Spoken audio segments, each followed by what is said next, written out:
Natatawa na naman ako, Manang Jubes. Why? Di ba nag-rule si Senator Chis Escudero Yes, as opo. presiding officer of the Senate, sitting as an impeachment court, na 16 ang kailangan na boto Yes. para ma-convict. Opo. Ruling yan ng Senado. Opo.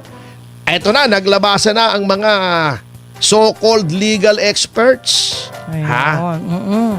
Na nagsasabing dapat daw sa lalong madaling panahon ay gumawa ng desisyon ang Korte Suprema para malaman kung ilan talaga ang kailangan na boto para sa conviction. 16 nga eh. Yun nga, Oh. nadali mo. Buti ka pa ikaw, nadali mo eh. Eh, kaya, Sila syempre, hindi eh. Oh. SC ang pinakikinggan natin. Hindi SC nga. Ito nga, eto. Paano, unang-una, paano magro-rule ang Supreme Court? Walang kaso. Ayun. Number 2, ito ang kaipokrituhan ng mga taong ito. Na ngayon ay nagsasabing dapat mag-rule ang Senate. Di ba noong ang Senate, ang Supreme Court. Supreme Court, okay. Di ba noong nag-rule ang Supreme Court, ang ingay-ingay nito mga tao ito, sabi, hindi, the Senate is the sole authority para sa impeachment. Oh, syempre Diba? sila lang. Hindi, yun ang Oo. sinasabi nila. Opo. Hindi dapat mangialam ang Supreme Court. Yes, Huwag nyo kami sabi nila. pakikialam. Pag sinabi namin dito, yun na. Yun na. Di ba? Oh. Bakit pinakikialam nyo kami? Bla bla bla, bla bla bla. Itong si Acheche. Ano sinasabi? Kaya mas magaling pa daw yung first year student kay Lionel. Sa House rules. Kaya pwede daw hindi sundin ang desisyon ng Supreme Court. Di ba? Oh, grabe naman Sasabi, kayo. Di ba? Oo. Di ba? Bakit? Sila na ba may-ari ng Pilipinas? Hindi kaya nga. Oh. Di ba kung ano na sinasabi nila, bakit nangingialam ang Supreme Court? Why? Dahil, sinabi nila yon dahil laban sa kanila yung desisyon ng Supreme Court. Okay, ngayon, yung Senado, ang aga naman. Happy 1,000 live viewers Thank po. you, guys. Thank you for watching. Sa panonood at pakikinig. Opo. Ngayon, nagruling ang Senado. Okay. Nagruling ang Senado, di ba? Kasasabi ko Opo. lang, noong nagruling ang Supreme Court, sabi ng Senado, ng mga maraming senador, huwag nyo kami pakikialaman. Bakit Oo. nyo kami pinakikialaman? Ayun. Ngayon, nagruling ang presiding officer na ang kailangan ay 16. Oh. Di ba? Yun naman pala. Nagruling. Opo. Oo. Dahil hindi pabor sa kanila yung ruling ni Chis Escudero, Oh. sinasabi naman nila ngayon, Supreme Court, pakialaman nyo kami! Ano ba yan? Ay, grabe na kayo. Ano ba talaga? ganyan? Ang Senado ba ay hindi dapat pakialaman ng Supreme Court o ang Senado ay dapat Dapat makialam. ang Supreme Court ay dapat makialam sa Senado?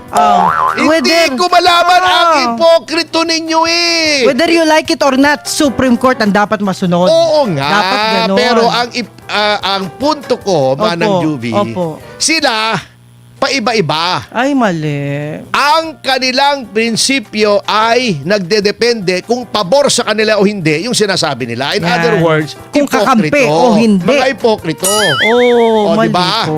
Opo. Oo, pagka hindi pabor sa kanila ang Supreme Court, sasabihin nila, huwag kayong makialam. Huwag kayong makialam. Pagka yung ruling ng Senado ay hindi pabor sa kanila, sinasabi Makialam nila, kayo. makialam kayo. Ano ba talaga, kuya? Ayan. Ang gulo nyo eh. Oh. Ano ba talaga? Yun ang ruling ninyo. Di ba sabi nyo, pag nag-rule ang Senado, dapat walang makikialam. Kanilang Oh. pagdating sa impeachment. Di ba? Sinabi nyo, sinabi ni Luistro, sinabi ni De Lima, sinabi ng kung sino-sinong ulalo. Di ba? Grabe. Grabe Hindi naman dapat kayo, pinapakialaman. mga Ngayon, ma'am, sir. Oh. Ngayon, hindi kayo pabor doon sa 16 kasi natatakot kayo, hindi nyo kayang abutin yung 16. Oh. Sasabihin nyo, Supreme Court, makialam kayo! Ay nako, booking na booking kayo. Parang gusto nyo ng dagdag bawas Kasi ang sinabi nga ni Escudero, base sa Article 11 ng 1987 Constitution, ito, balikan na naman natin to. Opo. Na sinasabing, no person shall be convicted without the concurrence of 2/3 of all. All. Lahat. Lahat. O lahat. Yan. Ano ba anong bahagi ng all ang hindi nyo naintindihan? Yung A, yung L o yung L? Ha? Ayan. A-L-L. All. All, lahat. Oh, the two-third All is the equal. members of the Senate, Aha. ang interpretasyon ni Senate Presiding Officer Chis Escudero ay lahat, the full Lahat. complement of 24 senators. Bakit? Yun. Sapagkat all the members of the Senate ay ilan? 16. Hindi. Alin ba? Ikaw Alin naman. ba? All the members. Members 24. 24. Oh, talaga. Oh, hindi ka lang nasa two-third tayo. Okay, sige. Oh, all the members ay 24. 24, yes. Two-thirds ng Ng 24 ay 16. Yun ang ibig sabihin. Napakalinaw. Yun. Oh, anong pang pinag-uusapan? All. Hindi po sinabing the members who heard yung trial. Alam nyo, Opo. meron pong president dyan, mga kasama ha. Ang Supreme Court po, may rule. Pero yun ay very specific na sasaad doon. Yes. Ang mga boboto lamang ay yung nakaparinig. Oo. Yun. Pero yun, specific. Ito, walang nakalagay. Very clear to. Very All. clear. Ha? Ayun na. All. One. So, happy 1.5K live viewers. Oh, Naiya naman ako sa inyo. ngayon, Thank you, guys. Since natatakot sila, nasa kakengko yan ng kanilang ebidensya, hindi sila makakakumbinsi ng 16 na boboto for opo. conviction. Eto, pasok na yung mga ulalo. Ayun na.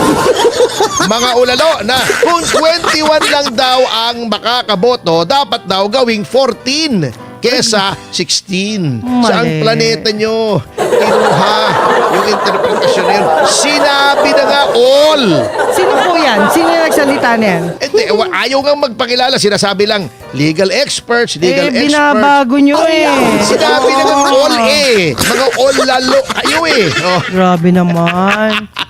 Ang liwaliwanag na nga Oo, all. tama. Walang sinasabi ang konstitusyon na kung ilan lang ang bumoto. Ngayon, kailan maaring magbago ang membership? Kailan maaring magbago yung two-thirds? Kung mababawasan yung 24. Yes. Paano mababawasan yung 24? Ito po lamang sabi ng Korte Suprema doon sa mismong kaso na sinasite nyo, yung Avellino versus Cuenco. Who would have thought magiging importante yung kaso yun ay luman-luman na yun. Yung pinag-aaralan namin yun sa law school, dinaanan lang namin yun Ayan. Kapag may namatay. Yun. Yan. Natigok. Natigok. Yun na yun. May natigok ba? Wala. Pagka may na-resign. Yun. May nag-resign ba? Wala. Kapag may na-disqualify, halimbawa, na-convict si Jinggoy. With final judgment, May final judgment which carries an accessory penalty of permanent absolute disqualification from public office. Na-convict na ba with finality si Jinggoy? Wala. Hindi. Ano ang reason para bawasan nyo yung base number na 24? Wale. Grabe naman kayo. Wale. Sino ka ba? Yan. Kayo Mukhang naman, mali tinuturo mo sa kasama mo. Yan. Mali. Oo. So, ngayon, sinasabi nyo, the Senate can rule. Anong problema? Kayo yung Senado, nag-rule na yung presiding officer nyo. Kayo naghalal dyan di ba? Correct. At The presiding officer. Bago sasabihin nyo, hindi tama. Ano ba Ibig naman sabihin, yan? magaling siya. Tama yung sinusunod bumanat niya. na itong si Laila de Lima, bumanat. Kala ko legal luminary pa, paano magiging legal luminary ito nung nakakulong siya? Sinabay-sabay niya yung remedyo ng Supreme Court, Court of Appeals, RTC. Na sita tuloy siya, forum shopping ka. Mga tirada Sabi ba naman, the main question daw ay, eto, Tagalogin mo nga to. Dolphy and Panchito tayo. Eto sabi ni Laila de Lima. Hi! Yes. Habang kumakain ng saba. Okay. Paborito ko yan. The main question is, Ang pinaka tanong dito ay, is that correct? tama Tama ba yan? Under those circumstances, Sa mga sa mga Institusyon, bagay na yan, institusyon na yan. is it fair? Yan ba'y tama? Is it just? O tama lang? Is it reasonable? Tama ba? Tama ba yan sa batas? Oo. Yan, may tama talaga. Tama yung interpretation mo. Is it logical? Ay, may logic ba yan? Baka tama na naman yan, ha? Tatamaan ka na. Wala pong ganyang usapin. Ay! Happy 2,000 live viewers. Thank you guys. 2,000. Thank Binibining you. de Lima. Ha? Ma'am, ano Wala nangyari pong sa'yo? ganyang usapin. Oh. When the language of the law is clear, sabi sa itinuro sa atin sa law school, Opo. there is no room for interpretation. Pag klaro Ma'am. ang salita ng batas, Opo. hindi mo pwedeng Baguhin. anong babaguhin mong interpretasyon. Very clear ang Constitution, di ba? Opo. Tama. Di ba? Yes. All members. Lahat ng mga miyembro. Alam mo na yung ini-interpret mo kanina, Oh. yung lahat tama. Naalala ko yung joke eh. May tama. Meron Yes. daw Chinese nag-aaral ng Ingles. Ano po? After 1 week, nagalit siya, umalis na. Bakit? Sabi, di tinatanong siya ng kaibigan niya, bakit ka tumigil? Nag-aaral ka ng Ingles. Oh. Ako, ayoko na aral Ingles, ha? Bakit naman? Masyalo makulo, ha? Heak, ha? Anong masyadong magulo? Hindi naman ano magulo yan? English, ha? Oh. Hire, kita mo, ha? Ah. Ako, tulo, teacher. Ah. Sabi niya. Yung palaka, Ah. plak. Oh. Yung palaka daw, frog eh, plak. Oh, frog. Chinese eh, Plak. plak. Okay. Yung bandela, plak. Plug.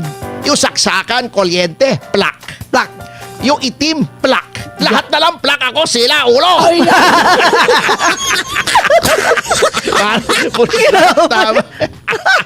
Ikaw talaga. Totoo. Ay, nako. Oh. Hindi, naalala ko lang yun. Paktaylo. Paktaylo. Paktaylo na Oo. tayo.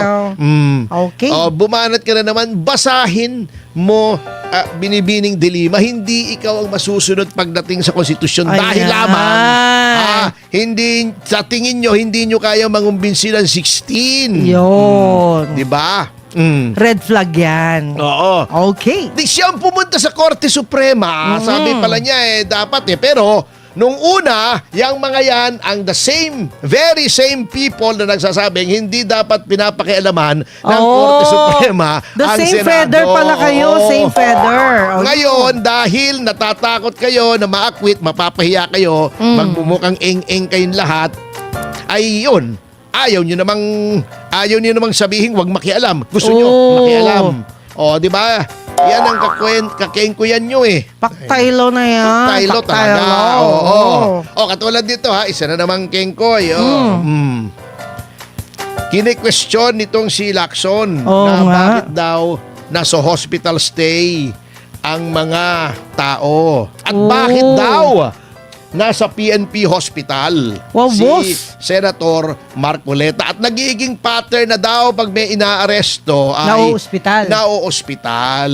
Ay, grabe ka naman, sir. Hindi ito para kay Ginoong Lacson. Oo. Unang-una, syempre kung may sakit, i-hospital mo. Gusto mo Opo. bang mamatay yung tao? Ha?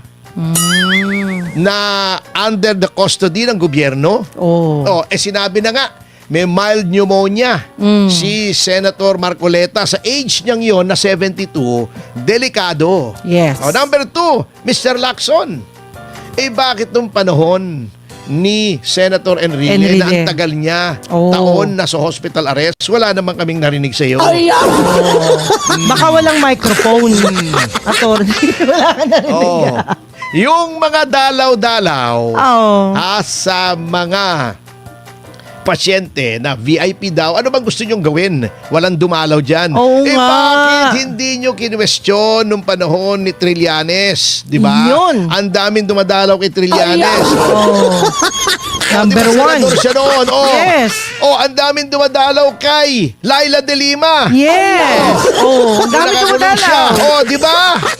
Pambihira ka naman eh. Unfair ka naman, sir. Kung yung pattern, buti nga si Marcoleta sumuko Oo. ikaw nagtago Yan. At saka, alam nyo, huwag kang magyabang Ginoong Lacson sapagkat ikaw ay hindi na absuelto. Ay, happy 2.5 live Ay, viewers. thank you, sa guys. YouTube. Thank Ha, you. okay. Opo. Si Ginoong Lacson ay hindi po naabsuelto sa Dacer Corbito double murder case. Eto Yun. storya dyan. Sasabihin ko sa inyo bago tayo mag-break, ha? Opo. Okay. Ang nangyari dyan, na-issuehan ng warrant of arrest si Ginoong Lacson ni Judge Telma Medina. Yan. For the Dacer Corbito murder case. Nagtago si Ginoong Lacson. Opo. Yan, di ba? Nagtago. At ngayon lumitaw nung na. nagtago, di ba, ito, kine-question niya. Mamaya, pupuntahan natin yan. Ano? Nagtago. Okay po. Siya ay nag-apila sa Court of Appeals. Ayun. Sabi niya, wala daw probable cause, grave abuse. Napakaswerto mo lang, Ginoong Lacson, na nanalo si Noynoy Aquino. That time, Ito po, yes. totoo. Baka hindi alam to ng mga bata-bata nating mga listeners, ng ating mga Oh. batang kababayan. Yan. Nag-apila siya sa Court of Appeals. Kinatigan siya ng Court of Appeals, sinabi, yung warrant dapat i-lift, walang probable cause. Okay? Pero hindi pa dapat doon nagtatapos yan. Double murder ito eh. Okay. Double murder. Hmm. Pwede pang umapila sana sa Supreme Court. At usually, pagka ganyang katindi ang krimen, ay umaapila yan. Kasi ang Office of the Solicitor General na dapat mag-apila, yung mismong annulment of marriage lang. Oh. Inaapila, automatic. Ito pa, double murder. Anong nangyari? Hmm. Yung si OSG, si Solicitor General Cadiz, na appointee ni Noynoy, nakaalyado sa politika ni Pangulong Lacson, ni Senador Lacson, Okay. ay hindi nag-apila. Dereliction of duty ang ututusin eh. Pero mo, yung mga annulment inaapila, double murder hindi mo inapila. Unfortunately, ang doktrina noon ay unang-una, pag nagtatago ka ay pwede ka pa rin pumuntang korte. Ngayon, iba na po ang doktrina. Ano Kapag na? nagtatago ka, hindi ka pwedeng dumulog sa hukuman. Pero noon, swerte mo, Lacson, sinuwerte ka lang eh. Ha? Hindi nagapila si Cadiz, si Solicitor General Cadiz. Yun, naging final yung ruling. Kung matino ang Solicitor General nung panahong yun, kung matino lang at hindi politically motivated yung failure niya or refusal to appeal, nasa Supreme Court at baka nabaliktad yan. Kaya Ayun. huwag kang masyadong kampante at huwag kang palatanong na sino bang gumagastos, ba't daw nasa ba't PNP ganon? Hospital. Oo. Siyempre po, ang guidelines kapag ikaw ay nasa detention Ng gobyerno yan. ng gobyerno because of a warrant of arrest, dinadala ka sa government hospital. Huwag ka nang palatanong, Mr. Lacson, kasi hindi naman sinagot yung tanong namin, sino ba nagtago sa iyo nung nagtatago ka? Sino bang Ayun. nag-commit ng obstruction of justice? Sino bang Pasensya na. gumastos sa pagbiyahe mo, di ba? Yan. Di ba? Common sense Nakaalis daw, ka? sabi ng netizen. Sino bang gumastos nung nagtatago ka? Huwag ka nang masyadong palatanong at baka kami naman magtanong, magkadabukihan, magkabukihan tayo.